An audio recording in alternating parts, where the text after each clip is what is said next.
Wickety wee, wickety wee, wickety wickety weasel. Because you don't want a pickle and a weasel. Because that's sexual assault on a weasel. Welcome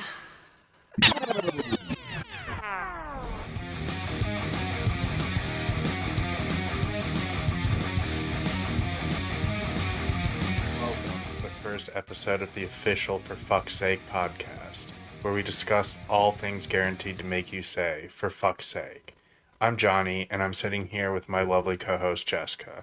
Welcome, Jessica. It's great to be doing the show with you.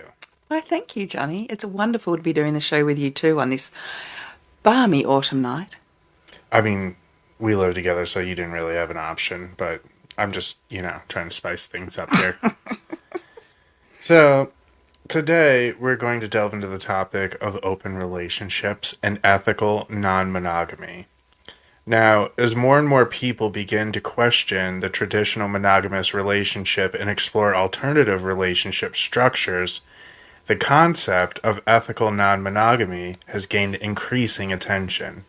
But what exactly is ethical non-monogamy? Ethical non-monogamy actually refers to consensual relationships in which all parties involved agree to have romantic and or sexual connections with multiple people, with the understanding that honesty, communication and respect are the foundational principles of the relationships. So, examples of ethical non-monogamous relationships include polyamory, open relationships, and swinging. In polyamory, individuals have multiple romantic relationships with the consent and knowledge of all parties involved. In open relationships, individuals are free to have sexual relationships with others, but typically reserve romantic involvement for their primary partner. Swinging involves couples engaging in sexual activity with the other couples or individuals with their partner's consent. Now, in all forms of ethical non-monogamy, communication, honesty, and consent are key components. Partners must be willing to discuss their boundaries, their needs, their desires with each other and with any potential partners. They must also prioritize their partner's emotional and physical safety and be willing to respect each other's feelings and decisions. Absolutely. Now, what are some common misconceptions about open relationships and ethical non-monogamy? A lot of people go into it thinking that it's going to be easy. And, I mean, for some people it might be, but for a lot of people it takes probably more of an emotional toll than they're expecting on their relationship.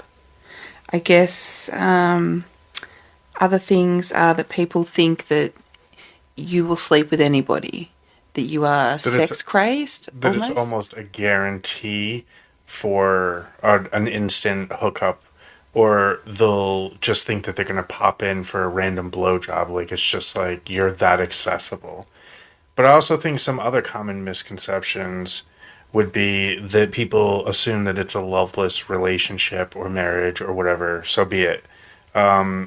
And that's absolutely insane, because that's definitely 90% of these couples that engage in ENM or open relationships. It's not a loveless relationship. I would say it's probably the opposite. Exactly. You're probably more loving, more comfortable in what you've got. It's just adding to it and building on it. Yeah. So let's get into some of our own experiences here. Do we really want to? I mean, that's what this episode's about. We could have talked about anything, but we're giving you guys this. The goods. The goods. Sit down, grab some popcorn. Get your hands out of your pants. I see what you're doing. Don't do that. Put that away. Alrighty. So, I guess, we started off with the idea of swinging. But it gradually evolved into what is now essentially an open marriage. Many factors eventually landed us to where we are with the relationship today. It was definitely an evolution. It definitely was. There was a lot of, an overwhelming amount of single guys on the swinger sites. We would have couples where they would be much older than us. And I mean, it's not that we're against it, it's just not what we're into. Or there'd be one that was really decent looking to one of us, whereas the other one would be not attractive to us. A lot of rudeness. A lot of rudeness. Almost like, I can't believe you would say no to us. Or Yes. things like that. But yeah, so obviously we had a couple of profiles going on some swinger sites, and you kind of expect just couples to hit you up, similar like-minded couples. Yeah, that's what you're thinking. You're thinking that this is going to be, I don't know, like, Fools. don't, Stupid if you fools. think that this is going to be like a porn, like, scene laid out, and, you know, you're just going to find the hottest couple on the fucking, in the area They don't exist. on the same page as you, yeah, that's not what you're going to find. You're going to find an older couple, An angry an angry old couple, and they're going to be at a little hole in the wall motel, and then they're going to get angry that you're not interested in meeting them there for a hookup. And I say this because I have experienced this. So I guess this is probably a good segue into your worst interaction with swinger couples and your best interaction. Hands down the worst one. I actually told the lady this too, that she was the craziest person I dealt with. And I fought off 2,000 men with a stick. You know what I'm saying? Like, they were like boobs, like on some zombie shit.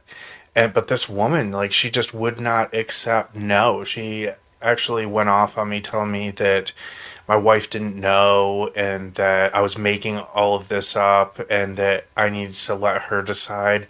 And it's like, at the end of the day, if I even would have showed my wife her and her husband's photos, she would have laughed, right?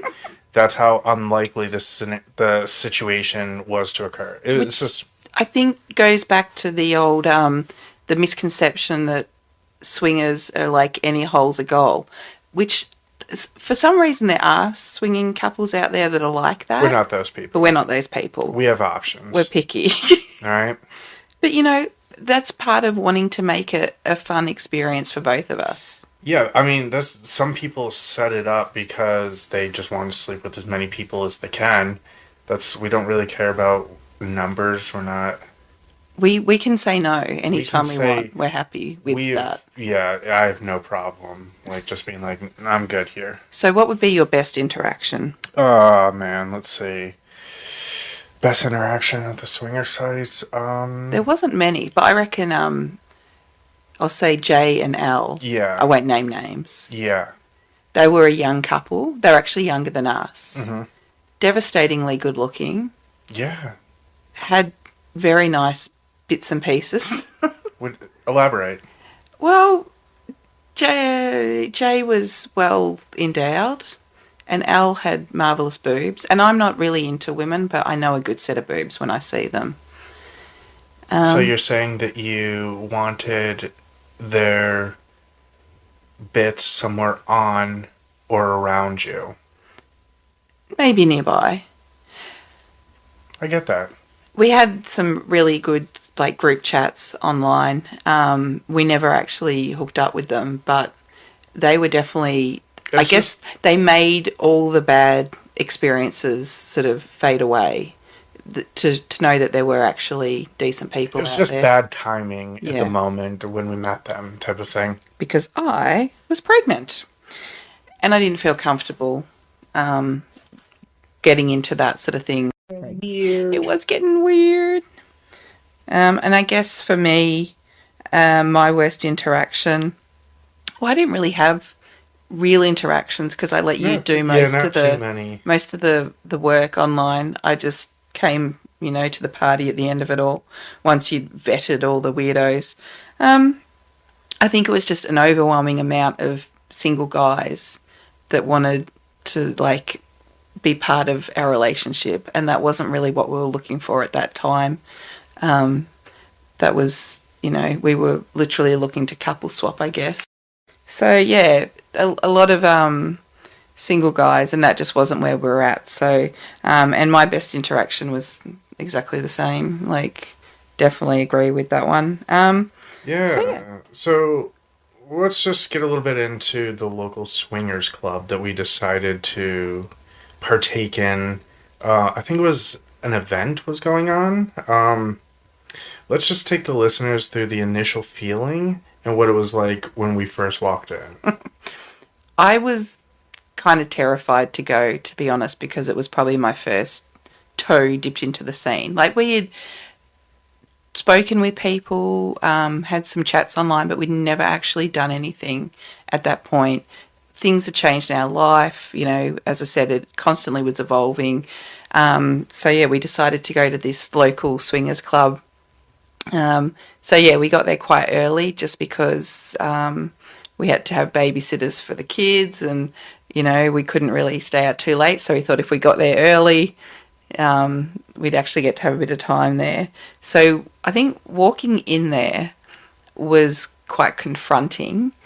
They have locker rooms, and the locker room was hardly big enough to swing a cat in, which is a terrible, terrible term and phrase. I'm sorry for that. But you were literally butt to butt with other people.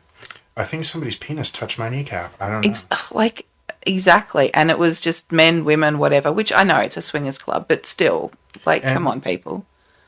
They literally give you a towel. Everybody gets a towel. You get a locker with a towel. And after a certain sort of time period, you're expected to either be in your underwear or in that towel. yeah. So you like immediately when you walk in, You feel uncomfortable? you're at this locker room. First you walk in, you have to go to the little bar around the corner. Yeah. And Get your request key. your Yeah. key for the locker because you're not allowed to have phones there. They don't want people to take photos. They want to keep it as private as Obviously. possible. So you get your towel, you go over to your little locker.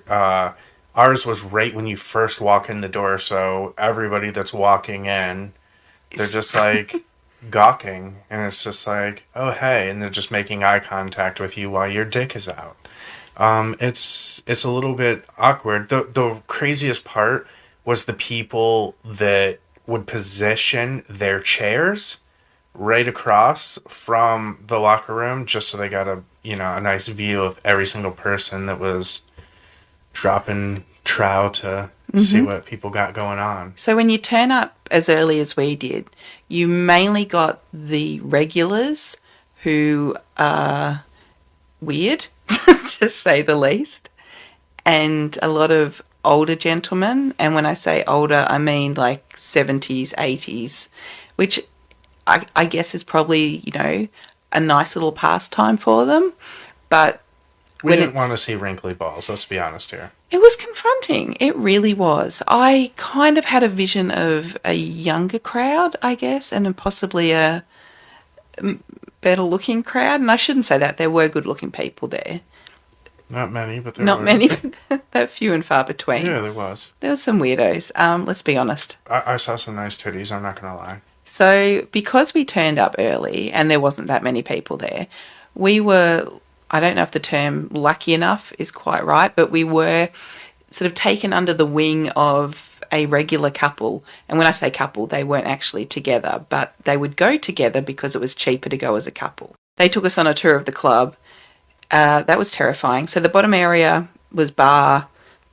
Was there pool tables? Spas, all that sort of stuff. It was like little spas jacuzzis, and like all over the place. It was like Yeah. a bloody rabbit's warren. But going upstairs was terrifying because it's like pitch black a maze. and it is an absolute maze and there's mirrors. It's like a mirror maze. Yeah. You think you're about to walk through something and you headbutt the wall. Like, it is creepy. They've got rooms with like beds, obviously, but they're like just vinyl sort of covered beds. Easily Very cleaned. had a bit of a psych ward feel. I mean, I get the concept because you don't want absorbent fabrics. And you need this place to be as sterile as possible at all but for times. fuck's sake. Oh, hey. The irony. It's like the key word.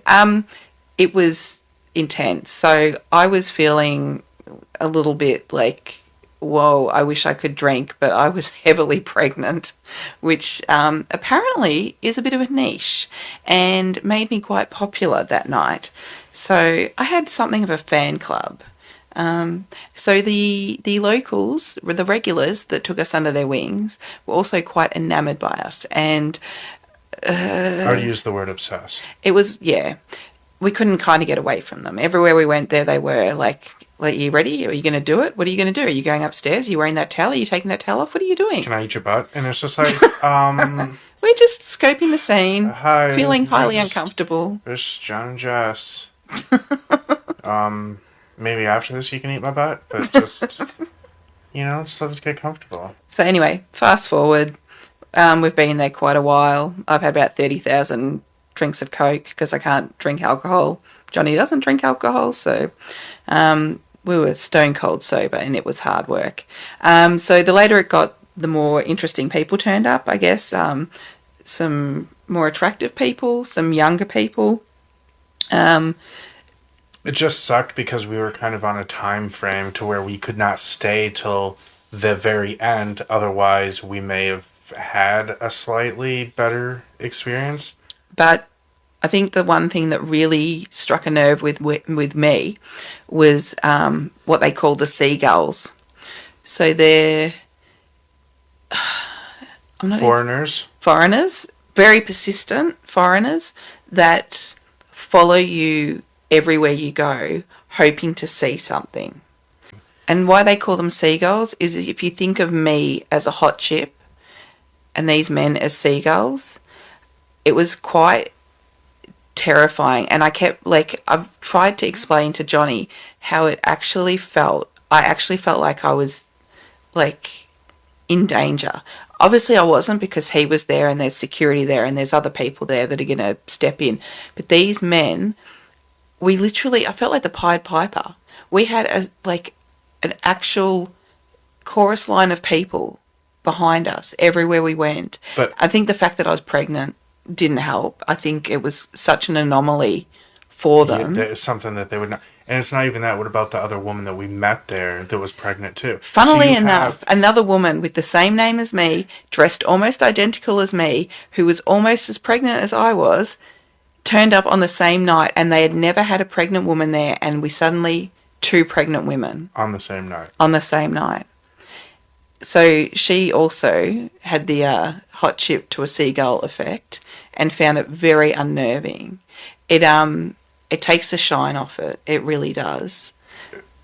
It's just gross. The situation, the setting that you're in is already kind of like cold, just sterile and confronting. It's just, I don't know. It doesn't have a very like homey vibe to make the. You know what I'm saying? Like, I'd rather be at a fucking house party. Yeah, exactly. Situation. And there are other clubs and groups that do the home style ones, or something a little, I guess, classier.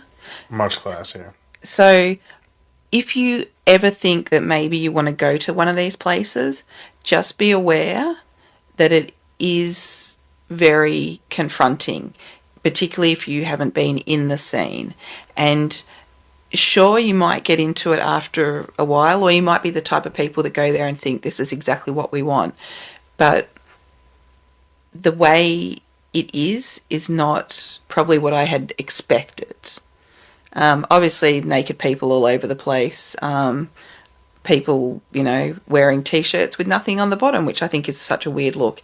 But it's definitely not what I expected, for sure. So absolutely. Johnny did suggest that we go back and try it again, but for me, it just felt like something that was not our style. I think that it would also be better if it was on a night where it was just other couples, or couples, like they have nights where it's couples and females. But this night, it was an event. It was a special party they were having. It was like some beach. Oh, yeah. It was like a Hawaiian luau or something. I can't remember, yeah. And so it was, they had heaps of people there. And then those are the ones where you get a lot of single males. And it's crazy that they get so many, because the price for a single male to get in there is Ridiculous. It was like $90 or It something. was so I crazy. think I'd for us as a rather couple, sit it was like home and jerk 60. off. I'm not gonna lie. Yeah. Like, I'm gonna save a lot more money getting pizza. Anyway, so I think it was sort of after that that this is where we started to evolve again because we said maybe swinging and couple swapping is not exactly for us. Maybe what we need is more of an open style relationship or ethical non monogamy, as they say. Yeah, it's definitely evolved quite a bit. Now, so we've gotten into. I mean, I guess we kind of really did talk about the best and Yeah. the worst experiences. Just talking about it in general. The worst, I would definitely say, is the seagulls. Yeah, It's 100%. Well, almost did ruin my night, to be fair. yeah, Just because we actually legitimately got cornered in like the upstairs area at one point where we went into a dead end and they followed us in there and Johnny had to tell them to fuck off. yeah, quite, literally. But then other people, as we were through the night, as the night went on, were telling them to fuck off as well. It wasn't just me. It's just that is it's just what it's like there. Yeah. And I feel like they could probably use a little bit more security Oh, upstairs because I definitely. feel like a lot of the security is more downstairs, Like at the door like and at the the door bar and the and yeah. bar. You know, the places where it needs to be, obviously. But I feel like there should be proper security upstairs to prevent that kind of stuff. When you see a couple going to a room, you shouldn't have 16 guys following them. It was so creepy. It's They had rooms that you could like lock the doors, and then they had rooms without doors. They have like something for everyone, I guess. But going into a room with a lockable door and all these guys coming in, and you can't even shut the door before they're all standing in there around, and it's just like, we were literally just coming in here to chat.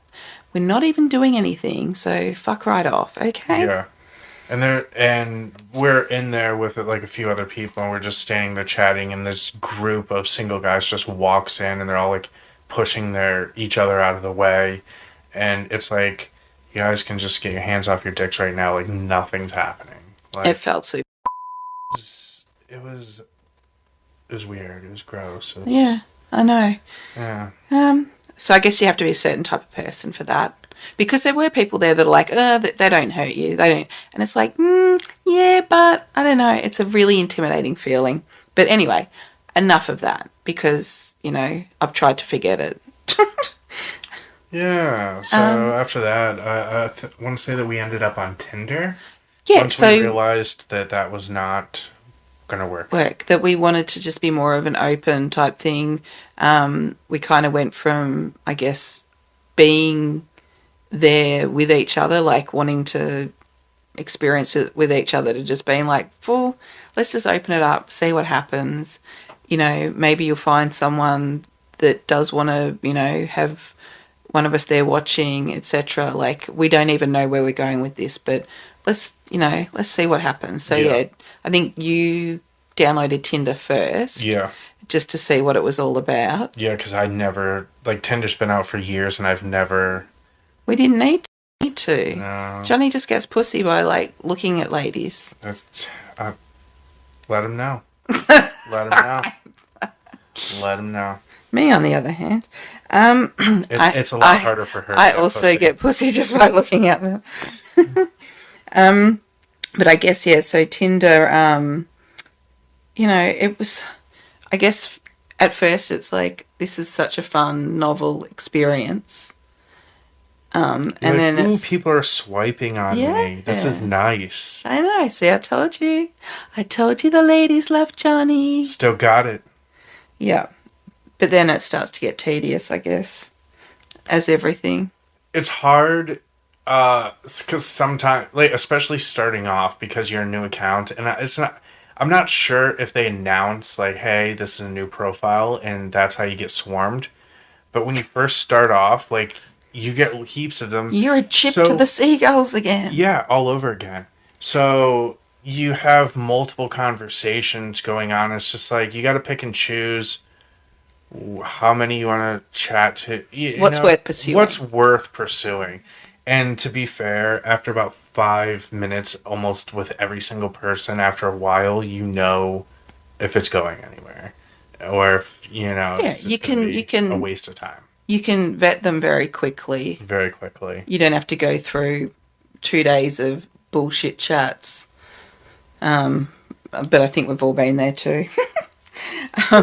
So I guess maybe we should talk about some of the interesting Tinder stories. Yeah. The people we've met on Tinder, because obviously after Johnny got it, not long later I went, you know what? Fuck it. Got it too, just to see what all the hype was about. Yeah. There wasn't much hype. No, there wasn't. But you know what I think my best Tinder story is, or my funniest one, Yeah, let's hear it. slash most awkward slash fuck my life moment. Yeah, go on. This is exactly the podcast to convey this kind of material. Just let us have it. So you know how, like, even when you're married or in a relationship or whatever, you have I don't know what that's like, but go on. wow, you have a work crush or a work husband, boyfriend, whatever, Yeah. work girlfriend. I have lots of work boyfriends, but go on. So I had a work boyfriend. Well, me too. Johnny was well aware. Like, he used to give me so much for it. Like, So much shit. so I was actually happily on Tinder, swiping along, and lo and behold, there was my work crush. There he was. So what do? I squealed a little bit. I was like, oh my god, oh my god, oh my god. And then she jizzed in her pants.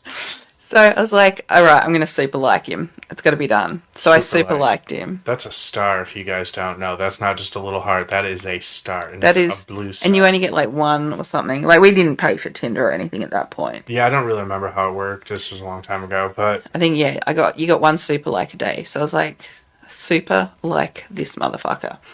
And then I was like, you know what? If he's not paying for it, he's not going to know that I super liked him. that's right. I just wasted my super like. Super like wasted. So do you know what I did? What'd you do? I messaged him. You messaged him. Go on. I don't know if I should say that I used to be his boss. I wasn't his boss at the time. So, Not weird, just so you know. No lines were crossed. I don't even know if he was still working with us. Anyway, I don't think he was. so I messaged him and I was like, hey, I was on Tinder. I saw you. I was like, ooh, girl. I may have said that I was like quite excited that I came across him on Tinder and that I did give him a super like, and I just wanted him to know, and please don't be weirded out or think I'm creepy or doing anything weird, because like me and John are in an open relationship. Blah, blah, blah. And what was his response? What was his response? Oh, ha, ha, ha. Oh, is that so? Oh, okay. So then I was like, He cool. doesn't like women. Okay, so like if you ever want to, like, hook up or something, or, no strings attached, just, where I am. Code for dick me down. Then I was like, yeah, let me know if you're interested in anything, like, he was single, like, I'm not that ugly. We always had good chats. I was quite funny. I used to flirt with him. Like, it was probably pretty obvious. Anyway, so his response was nothing. He left me on red. On red. So I was like, so is that like a no, a maybe, a yes? He left me on red. For like Wow. a year. Yeah. That's what we're dealing with here. So, thanks, Johnny, for like egging me on to do that. And Hey, who knew that he wasn't into women? We didn't know. that's not. To be fair, this is just Johnny's assumption. I mean, As far as I know, he is into women. I've heard that he's been into women. He's had girlfriends and such in the past. Mm-hmm. But I mean, who says no to this? That's Like, what come I'm on. saying. Like, clap them cheeks. They were on the table. They were on the windows and the walls, and you just You could have had sweat dripping down your balls. you chose not to. But you know what? Right. No, And I think don't know what. I just want to say to anybody, if you come across your crush on Tinder, You have to pursue it. no, swipe left. Fuck that. No, swipe right. You let them know that you're DTF, and when they decline or they leave you on And shatter red, your soul and you break your tell heart and everybody that, make your pussy close up. yeah, yeah. You tell everybody that they're into the same sex as them. And then, they're like, oh, yeah, that makes sense. And, everybody moves on, and you don't look bad. All right. So that was my funny experience. My worst was a guy who we set up a hookup a couple of times, and it was all action, all happening, full body shave, ready for the date, and then he would cancel on me, and then I think the last one he just ghosted me completely. Just didn't even reply. It's like, oh, hey, we still going out tonight? So but that's common. That's very common on Tinder. But it's just really annoying when you kind of hype yourself up, get in the game, bitch, get in the game, and then nothing. But then that happened a couple of times. And it was sad because I had friends that were like rooting for me. Lol. That was inappropriate. Routing for me? Is that no? No, no, there was a lot of rooting going on. No, there was a lot of people that were like, I wasn't the only one disappointed. There were other people invested in my like sex life too. Everybody wanted you to get laid. Everybody wanted me to get laid. I would get messages from people going, "Hey, how did last night go?" And I'd be go, "He cancelled again," and they'd be That like, was 9 inches of disappointment. "I'm gonna kill that motherfucker." It's like, well, nobody can find him because he's a ghost. Like, and my best experience, I did actually meet someone really, really nice that I really, really liked. Yep. He was very respectful, not like the other people that were like, "Hey, I'm going to drop around in the morning for a blowjob," and that did actually happen. Not, it didn't happen. The guy said he was going to do that, and I just fucked him right off. Uh-huh. She fucked him off, all right. I did not. You know what? I haven't done anything. I know. And that's a sad story too. That's a whole other sad story. But there was one guy. So we actually went out to dinner. I was heavily pregnant. I'm always fucking heavily pregnant whenever I do these things. That's when girls are the most horniest. Am I right? Do you know what it is? It's because I can be fat without feeling self-conscious. Yeah, that's true. Anyway, so we actually went out to dinner. We had an awesome dinner, and then we had a little bit of a make-out session in the car, and then we went into his place and had a bit more of a make-out sesh and, like fooled around, but we didn't actually have sex, okay? That's a whole other story of why we didn't have sex, and I'm not going to go into that because I don't want to talk about other people's personal shit. But he then spiraled down into a hole of meth. So he went from being a really nice, cool, chatty guy to disappearing for weeks at a time from our chats, and then would come back like, "Oh, I got really fucked up on drugs," and then would proceed as if nothing had happened. And I'm like, I've got kids. Like, I can't have a person like you in my life, because if I'm going to hook up with somebody, it's generally not just going to be a one-off. It's going to be more of a consistent thing. And you're going to be in my life, and that just doesn't play. So that was probably my best, but also my worst. He did actually, I kind of just completely blocked him, ghosted him. It got to a point where I was like, this is ridiculous. I can't keep dealing with the I'm sorries. I'm fucked up, but here I am again. It's not like you didn't try. I tried a lot, and in the end I was just like, you know what, I feel like I'm lecturing a freaking 13-year-old kid. So I just, you already have children, you don't need to I know, I don't need more. So I blocked him, blah blah blah, and he called me from someone else's phone like 6 months later or something to apologize, but wouldn't tell me that it was him. I knew it was him after the fact. 6 months after zero contact, mind you. So he was like, he sounded like he was fucked up too when he called me. But I was just like, yep, good, okay, you get on with your life. I'm just going to go back to mine now. So yeah, that was kind of, I don't know if it was a bullet dodged or what, but. I feel like it was. So yeah. But that was probably the most I've ever done. There's been some kissing and stuff and some little dates here and there, but I'm pretty picky, I guess, because I can be. Yeah. Like, I've got Johnny, okay, and it's pretty solid, like, what we've got. I'm solid right now. So, I can be picky, but I suppose there's people out there that are, like, sex crazed and Oh, we've met them. missing out. I don't know. We don't seem to miss out No, on anything, so we don't I need don't anything. We care. do it because we can, and it's Yeah. fun. Yeah, that's right. So yeah, tell me some of your experiences, John. Let's see here. Let me see. Best was my first hookup. The girl is actually still in our lives today. And we actually went on a date and we went to this really cool. It was a Van Gogh exhibition thing, but I don't even know how to describe what it it was was like an though. immersive experience. Yeah, yeah. It was like, I don't know. It was like 4D, bro. It was like you just walk through and it was all around you. It was just so cool. And we sat at this little tiny cafe and everything. It was so awesome. Such a cool experience. And my worst, I actually met this girl, and so we were hooking up, and so here I am. I'm just, giving her the business. And then she starts turning around and saying, "Yeah, you like that? You like that, Daddy? You like that?" And I'm not gonna lie, I didn't like it. I, it was, when somebody's It was terrifying. it was very terrifying. I think maybe deep down that's what she thought that I wanted to hear. I didn't.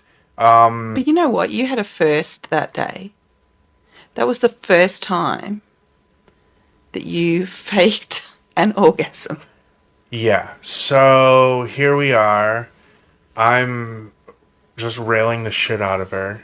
And then after she started doing all of that stuff and getting all weird on me, I lied. I said that I got off and I lied. And she was probably thinking like, "Wow, that was a really 3 minutes. that was 3 minutes like of. 3 minutes." I mean, I don't even think it was 3 minutes. Like, and I was just like, I can't fucking do this. I literally like, you gotta go home. I'm going to be honest here though. You will. I won't say pity fuck, but you will go through with it even if you kind of don't want to. If you've gone on a date with someone, or if you feel like you kind of should. Whereas I'm just like, nah. Yeah, that's true. But Like, not. but it's a charitable thing, isn't it? You're welcome, ladies. He's doing it for the greater good. For the He's ladies. he's he's giving the ladies what they want. Whereas I'm just like, don't touch me. Yeah, and I'm a boner donor. Um, The fucking what? I mean, what else would you describe it as? You just labeled me the boner donor. I'm just gonna go with pity fuck. Anyway, so yeah, I guess I'm so like mind blown with that boner donor thing that I I mean, literally cannot even think straight right now. I don't know what you want from me. So I guess Boner? I think for Johnny he gets a bit sad because I haven't really had any experiences other than quite a lot of negative ones, and I haven't delved into half of them. Ghosting, just stupid nonsense Weird bullshit. people calling me at all hours wanting to like sex chat, people wanting videos and photos and then disappearing. Like, never. If a guy asks for video and photos, don't send them, ladies. Don't do it. Don't do it. If they want them, they can get it in real life, you know? Show them your butthole IRL. Or just show them your butthole and on video, and that is all they get. And they're gonna be like, "Wait, what? That's not what I." And that's all you get. But I yeah, thought your eyes were blue. I guess. So if after all these horrible stories you're still like, you know what, this is something that I want to do, Which it probably won't be. I feel like we've probably ruined it for everyone. talked most of you out of the situation before it's even. There's been good situation. Okay, look, like you said, your good Tinder one. Like, she is now a really good friend of ours. Like, you guys, I know that didn't work out with the hookup thing and that. Like, you guys did your thing and then it was like, nah. But she's literally one of our best. I would say she's family now. Yeah, for sure. Our kids love her. She's like one of our besties.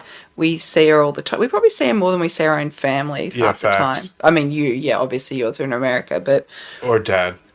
well, that too. Okay, dark place. Anyway, but I guess if you are like, yeah, this is something I want to pursue, a lot of people are like, how do you even have that conversation? So if you're wondering how you have that conversation, you probably shouldn't be having that conversation because if it's uncomfortable and it's hard for you to broach, you're probably not in the right relationship for it. Like, we talked about it for years. We talked about it when Before I we don't even even think we met, were together. we met on Like, Instagram, FYI. So but Johnny was over the other side of the world. You know, he was in America, I was in Australia. So the start of our relationship was online chatting, which is yeah, essentially what Tinder is, but we did kind it through the of. gram. We did it for the gram. We did it for the gram. Modern day love story. So if it's hard for you to have that conversation, then you probably shouldn't be having that conversation. I feel like the people that are willing to have that conversation, both people are in the same mindset for the conversation to happen. Yeah. And to make it, because I feel like if one person wants it and one person doesn't, yikes. It happens. It's It gonna, happens. it does But then happen. that opens up a whole other can of worms where you're putting That's, someone in a position where they might feel like they should do it if they don't, even if they don't want to. that's right. So I'm not forcing her. She wants BBC. You heard her.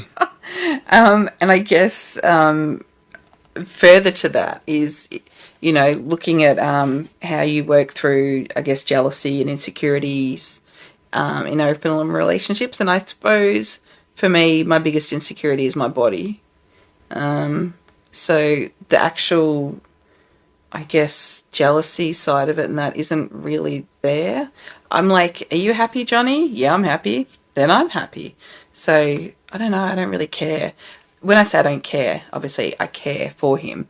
I just don't care what he's doing because I know that he's coming back to me and we're all good.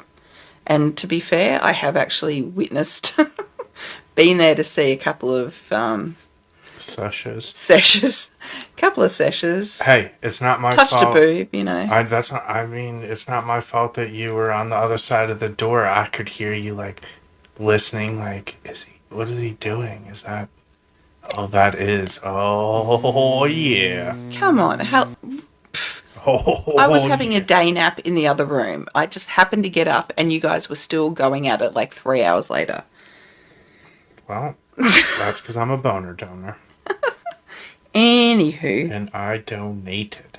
stop it. Because now people are like, oh my god, this girl's a sucker. Her husband's just like banging all these chicks and she's getting nothing. And that's not true. I'm getting nothing because I don't. I'm particular. I'm very particular. And at the same time, it's not like we're over exaggerating on how much I'm hooking up Yeah, with people here. I know. It makes it seem like I'm on my way to being like the next like Gene Simmons, and I've fucked 10,000 people through my Kiss career. That didn't happen. The tongue, though. You've That's definitely true. got the tongue. I do. It's the Hurricane tongue, Fucking hell. Anyway, Hurricane Johnny. so anyway, I guess that's probably going to be it for our first episode. Yeah. Nice to, share these moments with all our peoples. And I'm sorry that this is the last time you're probably going to listen to us because it was so bad and disappointing. So disappointing. Just like sex with Johnny. Just like sex. Hey. So that's it. Check us out on Spotify. Follow us on Instagram and YouTube. And we will see you in the next one. For fuck's sake. Peace. Peace.